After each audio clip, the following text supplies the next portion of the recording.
Good morning, praise the lord. ફરીને એકવાર ઈશ્વરનો આભાર માનતા આવું આજનું વચન જોઈએ. આ લોકને તું કહે કે જુઓ, હું તમારી આગળ જીવનનો માર્ગ તથા મરણનો માર્ગ બંને મૂકું છું.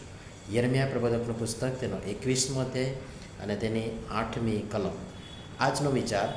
ખ્રિસ્તમાં અતિ પ્રિયવાલા મિત્રો, પ્રભુ ઈસુ ખ્રિસ્તના શ્રેષ્ઠતમ નામમાં આપ સર્વને આજની સવારની પ્રેમભરી સલામ. પરમેશ્વર અતિ દયાળુ અને કરુણાળુ છે અને તેઓ પોતાની ઈચ્છા, પોતાની ભાવના તથા પોતાની લાગણી વગેરે માણસ જાત સામે વિવિધ રીતે મૂકે છે. અને વિવિધ રીતે મૂકે છે ખરા, દર્શાવે છે ખરા, વ્યક્ત પણ કરે છે અને જતાવે છે, બતાવે છે અને પ્રગટ કરે છે.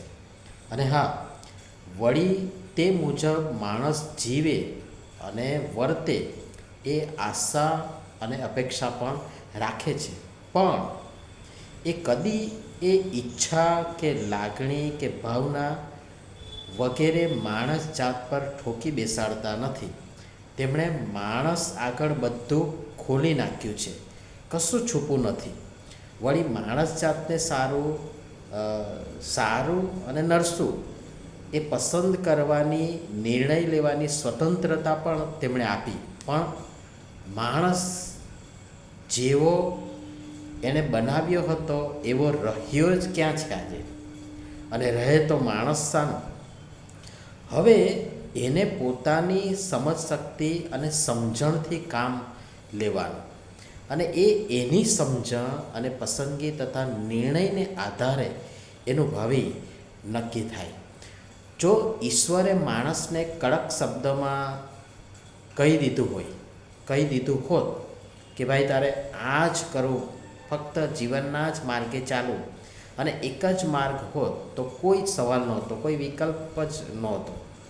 પણ માણસ આગળ 2 ઓપ્શન મૂક્યા: જીવનનો માર્ગ પહેલી બાબત, અને બીજી બાબત મરણનો માર્ગ.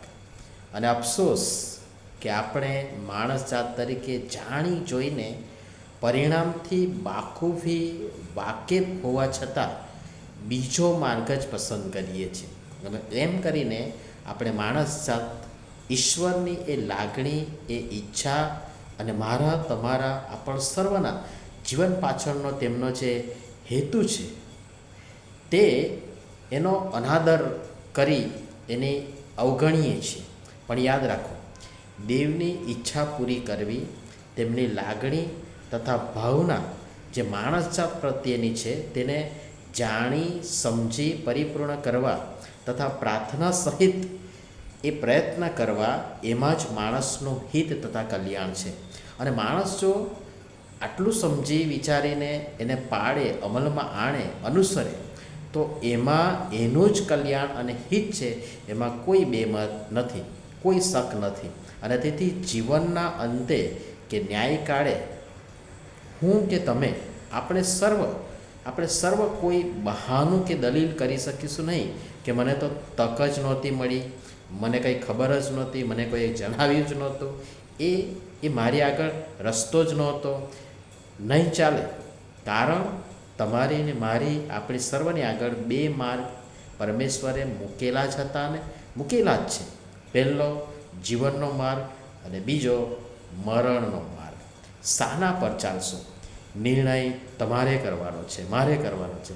પસંદગી આપણી છે, જે નક્કી કરશે કે ભવિષ્યમાં હું ને તમે ક્યાં હોઈશું, અનંત મરણમાં કે અનંત જીવનમાં. જીવન પસંદ કરવા પ્રભુ આપણી સહાય તથા મદદ કરો. જીવન પસંદ કરો, મરણ નહીં. પ્રાર્થના કરીએ. પ્રેમાળ પ્રભુ, તમે આપેલ તક તથા સ્વતંત્રતાનો લાભ ઉઠાવી, જેમાં મારું પોતાનું કલ્યાણ તથા હિત છે, એ માર્ગ, જીવનનો માર્ગ પસંદ કરવા તથા આ જીવન તેમાં મક્કમતાપૂર્વક ચાલવા મારી સહાય તથા મદદ કરો. પ્રભુ ઈસુના નામમાં, આમીન. ધન્યવાદ.